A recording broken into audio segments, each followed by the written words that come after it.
પૂજ્ય ગુરુ ભગવંતના આજ્ઞાનું વર્તી પૂજ્ય શ્રી હિરલ ગુરુની પરિવારના સુદીર્ઘ સંયમ સ્થવિરા સાધ્વી પ્રમુખા અનંત ઉપકારી પૂજ્ય ગુરુની ભગવંત કુસુમ મહાસતીજીના શિષ્ય રત્ના ઉગ્ર તપસ્વી પરમ પૂજ્ય રશ્મિતાજી મહાસતીજી ભગવંતની અતિ દુષ્કર આજીવન અનશન આરાધનાનો 14 માર્ચના રોજ અંતિમ તપ આરાધનાનો 55મો અને સંથારાનો 47મો દિવસ રહ્યો હતો।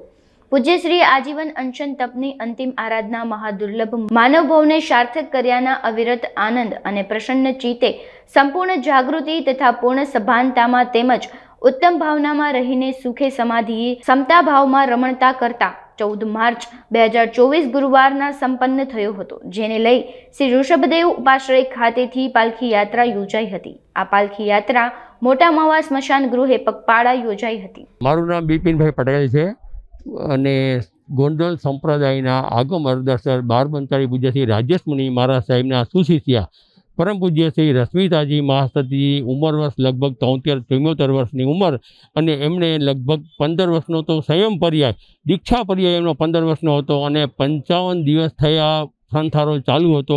ઉપવાસ શરૂ કરેલા હતા। પૂજ્ય ગુરુ ભગવંતે નિશ્રામાં સરસ મજાના 55 ઉપવાસ થઈ ગયા। આજે સવારે 6:45 લગભગ એમનો સંથારો સંપન્ન થઈ ગયો, સીધી ગયો, જેને આપણે અમારી ભાષામાં કહીએ સંથારો સંપન્ન થયો, સીધી ગયો। એ રીતે આજ સવારે સંથારો સીધી ગયો છે।